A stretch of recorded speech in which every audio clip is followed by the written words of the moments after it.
आज जनगणनामा हिन्दू लेख्ने कि बौद्ध लेख्ने कि किरात लेख्ने कि जैन लेख्ने कि यो विभिन्न अवस्था किन रह्यो?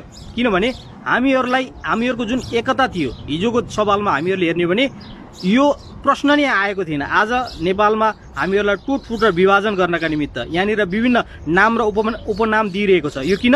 हाम्रो एकतालाई कमजोर बनाउनका निमित्त। जब हिन्दूहरू कमजोर हुन्छन् तब देशमा सङ्कट, ठुलो सङ्कट, महासङ्कट आइपर्दछ। आज देशमा यही भइरहेको छ। आज देशमा ठुला सङ्कट, महासङ्कट देखा परिरहेको छ। किन? हामीहरूलाई कमजोर बनाइदिन्छ, हामीहरूमा फुट ल्याइदिन्छ। त्यस अर्थले गर्दाखेरि हामीहरू कमजोर हुँदैछौँ।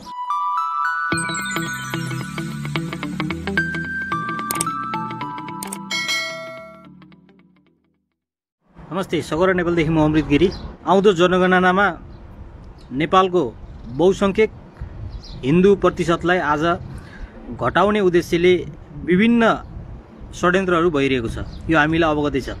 यहाँनिर धेरै भूमिका बाँध्न म आवश्यक ठान्दिनँ। म मुख्य विषयवस्तुतिर जान्छु।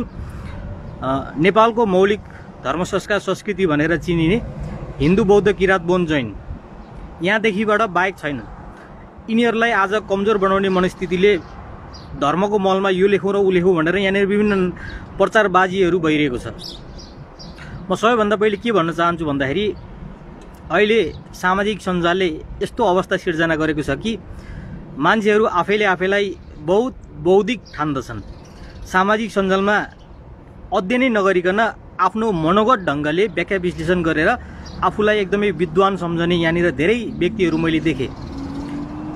होला तिनीहरूको नजरमा म उहाँहरू जतिको बौद्धिक स्तरको नभए पनि आज तपाईँहरू समक्ष जुन झुट र भ्रम यहाँनिर फैलाइदिएछ यसको बारेमा थोरै मैले जानकारी गराउने उद्देश्यले म यस लाइभमा उपस्थित भएको छु। त आउँदो जनगणनामा धर्मको मलमा के लेख्ने भनेर यहाँनिर धेरै प्रचारबाजीहरू भइरहेको छ।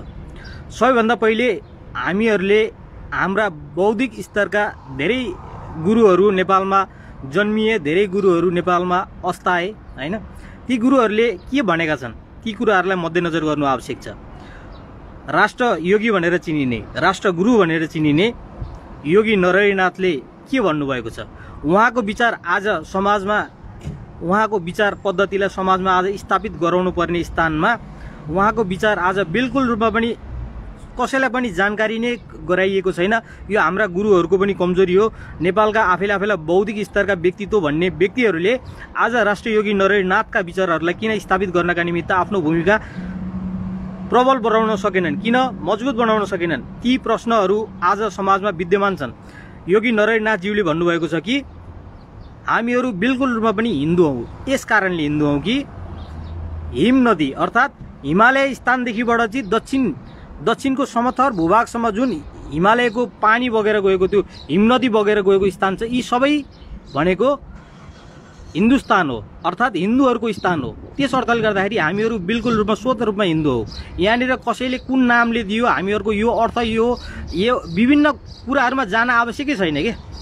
हाम्रा विभिन्न बौद्धिक स्तरका गुरुहरूले के परिभाषा गरेका छन्, हिन्दू भन्ने शब्दको के परिभाषा गरेका छन्?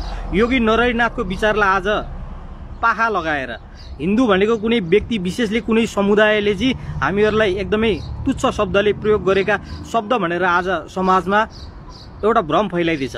तर त्यही अर्थमा आज हामीहरूलाई हाम्रा विभिन्न योगीहरूले, विभिन्न गुरुहरूले कस्ता ज्ञानहरू दिए, ती ज्ञानहरूको चर्चा भएको छैन। योगी नरहरिनाथ जो राष्ट्रयोगी भनेर चिनिएका छन्, जो राष्ट्रगुरु भनेर चिनिएका छन्, जसले राजालाई पनि के गर्ने के नगर्ने भनेर परामर्श दिन्थे, सल्लाह दिन्थे, त्यस्ता व्यक्तिको विचार आज समाजमा स्थापित नगराउनु यो ठुलो हाम्रो गल्ती हो, ठुलो भुल हो। उहाँले के भन्नुभएको छ? जब हिन्दूहरू कमजोर हुन्छन् तब देशमा सङ्कट, ठुलो सङ्कट, महासङ्कट आइपर्दछ। आज देशमा यही भइरहेको छ। आज देशमा ठुला सङ्कट, महासङ्कट देखा परिरहेको छ। किन? हामीहरूलाई कमजोर बनाइदिन्छ, हामीहरूमा फुट ल्याइदिन्छ। त्यस अर्थले गर्दाखेरि हामीहरू कमजोर हुँदैछौँ। उहाँको समयमा उहाँले नेपाललाई एउटा हिन्दू राष्ट्र बनाउनका निमित्त आफ्नो जीवन कालमा यति भूमिका निर्वाह गर्नुभयो, त्यो आजका दिनसम्म कुनै पनि गुरु आफैलाई गुरु भन्ने व्यक्तिहरूले गरेका छैनन्। उहाँको विचारलाई स्थापित गराउनु त धेरै परको कुरो। उहाँका विचारलाई आज समाजमा यो भनेर भन्न समेत सकेका छैनन् र आफैलाई योगी नरहरिनाथका सच्चा चेला भनेर चाहिँ यहाँनिर बोलिरहेका छन्। ती व्यक्तिहरूले योगी नरहरिनाथका ती विचारहरूलाई किन समाजमा स्थापित गराउनका निमित्त एउटा भूमिका निर्वाह गर्न सकेनन्? यो मेरो प्रश्न चिन्ह ती सम्पूर्ण आफैलाई गुरु भन्ने व्यक्तिहरूलाई। र योगी नरहरिनाथले किन हिम नदीदेखिबाट चाहिँ दक्षिणी भूभागसम्मको त्यो समथर भूभागसम्म जुन हिम नदी हिमालदेखिबाट चाहिँ बगेको पानी त्यहाँसम्म पुगेको स्थानलाई चाहिँ हिन्दुस्तान अर्थात् यो स्थानमा बसोबास गर्ने सबै हिन्दूहरू हुन् भनेर किन भन्नुभएको थियो? यी विविध कुराहरूलाई चाहिँ हामीहरूले किन मनन गर्न सकेका छैनौँ? आज जनगणनामा हिन्दू लेख्ने कि बौद्ध लेख्ने कि किराँत लेख्ने कि जैन लेख्ने कि यो विभिन्न अवस्था किन रह्यो? किनभने हामीहरूको जुन एकता थियो हिजोको सवालमा हामीहरूले हेर्ने भने यो प्रश्न नै आएको थिएन। आज नेपालमा हामीहरूलाई टुटफुट र विभाजन गर्नका निमित्त यहाँनिर विभिन्न नाम र उपनाम दिइरहेको छ। यो किन? हाम्रो एकतालाई कमजोर बनाउनका निमित्त। जब हाम्रो एकता कमजोर हुन्छ तब देश टुक्रा टुक्रामा विभाजन हुनेछ। आज जो जतिले पनि यो भ्रम छरेर हामीहरूलाई विभाजन गर्न खोजिरहेका छन् र उनीहरूको त्यो षड्यन्त्रमा हामीहरू फसेर विभाजित हुँदैछौँ, यसले देशलाई भोलि कस्तो अवस्थामा पुर्याउँछ भन्ने कुरो तपाईँहरू आफैले मनन गर्नु होला। किनभने हामीहरूले अवस्था त देखिरहेका छौँ। आज जब हामीहरूमाथि यो फुट ल्याउने षड्यन्त्रहरू भइरहेको छ, यी षड्यन्त्रहरूले देशमा कस्ता अवस्थाहरू सिर्जना भइरहेका छन् भन्ने कुरो तपाईँहरूले स्पष्ट देखिरहनु भएको छ। जब धर्मनिरपेक्षता देशमा लादियो, त्यो सँगै धर्मको स्वतन्त्रताको नाममा यहाँनिर एक ढङ्गले हाम्रो मौलिक संस्कार संस्कृतिमाथि कति धेरै हस्तक्षेप भइरहेको छ, कति धेरै आक्रमण भइरहेको छ, कति धेरै हामीहरूमाथि चाहिँ यहाँनिर फुट ल्याउनका निमित्त यहाँनिर षड्यन्त्र भइरहेको छ। यी कुराहरूलाई तपाईँहरूले मनन गर्नु होला। सामाजिक सञ्जालदेखिबाट समाजका हरेक तह तब्कामा यस्ता अवस्थाहरू देखिरहेको छ। हामीहरूले स्पष्ट हाम्रा दुईटा आँखाले देखिरहेका छौँ। यी कुराहरूलाई हामीहरूले नजरअन्दाज नगरेर आज कोही व्यक्तिले हामीहरूलाई भड्काउ हिसाबले कुनै शब्दहरू प्रयोग गर्दछन्, कुनै व्यक्तिहरूले हामीहरूलाई चाहिँ झुट भ्रम र पाखण्ड फैलाइरहेका छन्, उनीहरूको पछि दगुर्नु पछाडि हामीहरूले ती महान व्यक्तिहरू जसले हामीहरूलाई ठुलो ज्ञान दिएर गएका थिए त्यस्ता व्यक्तिहरूको ज्ञानलाई हामीहरूले अनुसरण गरेर त्यस्ता व्यक्तिहरूको ज्ञानलाई हामीहरूले समाजमा फैलाउनतिर लाग्ने कि आज कुनै व्यक्तिहरूले भड्काउ कुराहरू गरेर हामीहरूलाई टुटफुट र विभाजन गर्नका निमित्त यहाँनिर त्यस्ता उद्देश्य अनुरूप उनीहरूले षड्यन्त्रका तानाबाना बुनिरहेका छन्, उनीहरूका पछाडि दौडिने। यो तपाईँहरू स्वयंले अब निर्धारण गर्नुहोला। यहाँनिर मैले भन्दिनँ कि तपाईँहरू कुनै अमृत गिरीको पछि लाग्नुहोस्, अमृत गिरीले बोलेका कुरा 100मा 100 हो भनेर तपाईँहरू अगाडि बढ्नुहोस् भनेर म भन्न चाहन्न। तपाईँहरू स्वयं तपाईँहरूको दिमागी स्तरबाट तपाईँहरूले अध्ययन अनुसन्धान गरेर मनन गरेर मात्रै बुझ्नु होला हामीहरू कति कमजोर हुँदैछौँ। आज खुवालुङ तोडिँदैछ। खुवालुङ तोडिँदाखेरि सबैभन्दा बढी आवाज उठाउने हिन्दू समुदायका व्यक्तिहरू थिए। किन भन्दाखेरि हिन्दू भनेका हामी समस्त नेपालमा रहेका समस्त नेपालीहरू हिन्दू हौ। यो हिन्दूहरूको स्थान हो। त्यस अर्थले गर्दाखेरि हिन्दुस्तान भनेको थियो। पृथ्वीनारायण शाहले किन यसलाई चाहिँ असली हिन्दुस्तान भनेका थिए? किन भन्दाखेरि यो नै असली हिन्दुस्तान हो। यहाँनिर त अहिले पनि खन्यो भने 10,000 मिटरभन्दा तल खन्यो भने त यहाँनिर विभिन्न पुरातात्विक सम्पदाहरू त हामीहरूले भेट्छौँ त। यहाँनिरका हाम्रा हरेक स्थानमा यहाँनिर हाम्रा हिन्दुत्वका आधार किल्लाहरू हामीहरूले फेला पार्दछौँ। त्यस अर्थले गर्दाखेरि यो हिन्दूहरूको स्थान हो, यो हिन्दुस्तान हो। र यहाँनिर हामीहरूलाई कमजोर बनाउनका निमित्त यहाँनिर विभिन्न नाम उपनाम दिएर आज समाजमा ठुलो भ्रमहरू सिर्जना गरिदिन्छ र यो भ्रममा हामीहरू फस्यौँ भने हामीहरू स्वयं कमजोर हुने हो।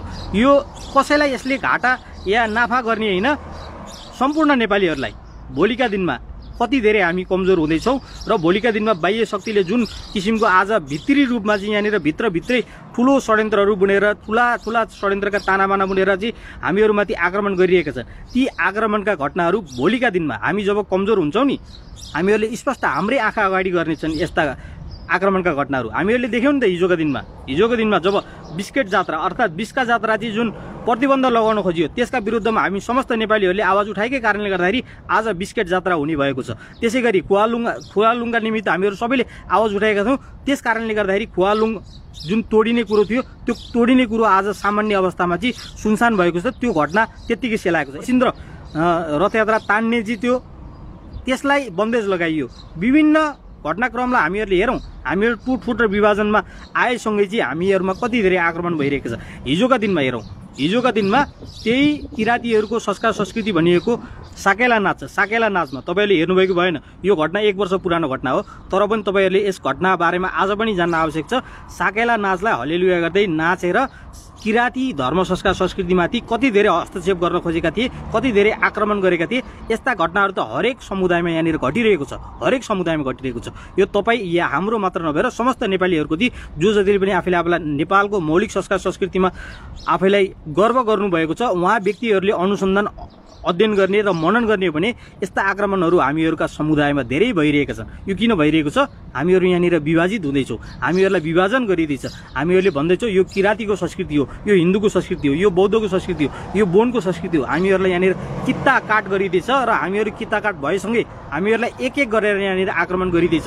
यहाँनिर आज हिन्दूको मन्दिर तोडिँदैछ सडक विस्तारको नाममा। यहाँनिर किराँतीहरूले के भन्छन्? यो हिन्दूको मन्दिर हो। हामीहरूले किन बोल्ने? हामीहरूले नबोल्ने। आज खुवालुङमा किराँतीहरूको संस्कार संस्कृति अनुरूपको चाहिँ खुवालुङ तोडिँदैछ। त्यो खुवालुङ तोडिँदाखेरि कि अब हामीहरूले चाहिँ यो किराँतीहरूको हामीहरूले किन बोल्ने भनेर चुप लाएर बस्ने भने त एक एक गरेर हामीहरूलाई त यहाँनिर विभाजन गरेर हाम्रा संस्कार संस्कृति र हाम्रा चाहिँ पुरातात्विक सम्पदाहरू सबै चाहिँ नष्ट गर्ने काम यहाँनिर भइरहेको छ। अझै पनि समय छ। तपाईँ नेपाली आफैले आफैलाई नेपाली भन्ने जति पनि व्यक्तिहरू हुनुहुन्छ जसले पनि आफ्नो मौलिक संस्कार संस्कृतिमा गर्व गर्नुभएको छ, तपाईँहरूले आजका दिनमा पनि तपाईँले आँखा खोल्नु भएन भने अब भोलिका दिनमा चाहिँ धेरै ढिला भइसक्ने अवस्था आउनेछ।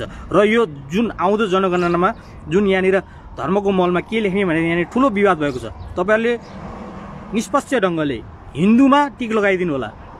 यदि तपाईँलाई त्यो इच्छा छैन, हामी कमजोरै बन्ने इच्छा छ भने जेसुकैमा लगाउनुहोस्, केही फरक पर्दैन। तपाईँहरू भोलिका दिनमा जसरी पनि कमजोर बन्ने, तपाईँहरूको आस्थामा भोलि ती आज जति आक्रमण भएका छन् भोलिका दिनमा त्योभन्दा तीव्र 3 गुणा बढी चाहिँ आक्रमण हुनेछ।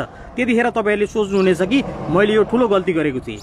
यो गल्तीलाई चाहिँ आजकै दिनमा हामीहरूले मनन गरेर सच्याउन सक्छौँ।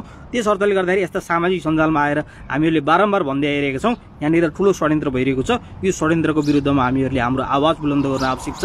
र सगरा नेपालदेखि तपाईँहरू समक्ष म हार्दिक अनुरोध गर्न चाहन्छु कि जति पनि आज समाजमा झुट भ्रमहरू फैलाइदिन्छ, यो झुट भ्रमहरूलाई हामीहरूले खण्डन मण्डन गरेर समाजमा सत्य स्थापित गर्नका निमित्त सबैले आफ्नो स्थानदेखिबाट एउटा भूमिका निर्वाह गर्नुहोला। यहाँनिर समाजमा धेरै भाइरसहरू छन् सामाजिक सञ्जालमा, स्पेसली सामाजिक सञ्जालमा हेर्ने भने एउटा व्यक्तिले 10 वटा फेक आइडी बनाउँछ र 10 वटा विभिन्न फरक फोटोहरू राखेर उसले फेक आइडीबाट चाहिँ गाली गलौज गरेछ। मेरो कमेन्टमा पनि तपाईँहरूले हेर्नु होला, यहाँनिर धेरै व्यक्तिहरूले चाहिँ फेक आइडी खोलेर चाहिँ मलाई गाली गलौज गर्नेछन्, मलाई मेसेज गर्नेछन्, मलाई धम्की दिनेछन्, मलाई ज्यान मार्ने धम्की समेत यहाँ दिइसकेका छन्। यो भनेका विदेशीका ती भाडाका टट्टुहरू जसले नेपालको मौलिक संस्कार संस्कृतिलाई आज आत्मसात गर्न नसकेर विदेशीको जो घोडा बनेर, विदेशीको दलाल बनेर, विदेशीको पैसामा बिकेका ती व्यक्तिहरूले आज यो कार्यहरू गरिरहेका छन्। र तपाईँहरू यति धेरै कायर पनि नबन्नु होला। कायरता भनेको नेपालीहरूको पहिचान होइन, स्वाभिमान नेपालीहरूको पहिचान हो, बहादुरीता नेपालीहरूको पहिचान हो। जो जतिले पनि आज यस्ता लुकेर ती हामीहरूलाई चाहिँ यहाँनिर धम्की दिइरहेका छन्, मार्ने धम्कीदेखिबाट विभिन्न धम्की दिइरहेका छन्, ती व्यक्तिहरूलाई हाम्रो बहादुरीता देखाउने समय आइसकेको छ। तपाईँहरूले जो जतिले पनि यो समाजमा चाहिँ खण्ड विखण्डन गर्नका निमित्त यहाँनिर भूमिका निर्वाह गरिरहेका छन् ती व्यक्तिहरूलाई तपाईँहरूले पहिचान गर्नुहोस्, तपाईँहरूले आफ्नो बहादुरीता देखाउनुहोस्। किनभने हामीहरूमा एकता छ भने मात्र यो देश बच्दछ, यो देशको स्वाभिमान बच्दछ, यो नेपाल राष्ट्रको अस्तित्व बच्दछ। यदि हाम्रो बहादुरीता आज कायरतामा परिणत हुन्छ भने हिजोका दिनमा हाम्रा पुर्खाहरूले आफ्नो बहादुरीता देखाएर नै नेपाल राष्ट्र बचाएका थिए, नेपाल राष्ट्रको स्वाभिमान बचाएका थिए, नेपाल राष्ट्रको अस्तित्व बचाएका थिए। भोलिका दिनमा यदि नेपालीहरू कमजोर भए र आफैले कायरतामा चाहिँ परिभाषित गरे भने नेपालको अस्तित्व पनि जोगिँदैन, स्वाभिमान पनि जोगिँदैन हामी नेपालीहरूले। अनि त्यसपछि चाहिँ हामीहरू आफैलाई नेपाली भन्ने अवस्था पनि रहँदैन। यो कुरा मनन गर्नु होला। जो जतिले पनि यहाँनिर चाहिँ खराब कमेन्टहरू गर्नुभएको छ तपाईँहरूले एकचोटि ठन्डा दिमागले सोच्नु होला। आफैलाई नेपाली हो भन्ने अर्थले मात्र बुझेर कमेन्ट सोचेर मात्रै कमेन्ट गर्नु होला। होइन भने मैले यहाँनिर नेपालको पक्षमा बोल्दै गर्दाखेरि, नेपालीहरूको स्वाभिमानको पक्षमा बोल्दै गर्दाखेरि, नेपालीहरूको अस्तित्वमाथि बोल्दै गर्दाखेरि तपाईँहरूलाई टाउको दुखाइकिन यो मेरो प्रश्न दिन तपाईँ सम्पूर्ण जो जतिले पनि चाहिँ आज मेरो विरोध गरिरहनु भएको छ र मलाई यहाँनिर तथानाम गाली गरिरहनु भएको छ, तपाईँहरूको मनसाय केवल नेपाल राष्ट्रलाई कमजोर बनाएर, नेपालको अस्तित्व मेटाएर, नेपालीहरूको स्वाभिमानलाई भोलि विदेशीको चाहिँ गुलामीमा सीमित गराएर, नेपालीहरूलाई यति धेरै कमजोर बनाएर भोलिका भावी पिँढीहरूले तपाईँहरूलाई कसरी सम्मान गर्छन्।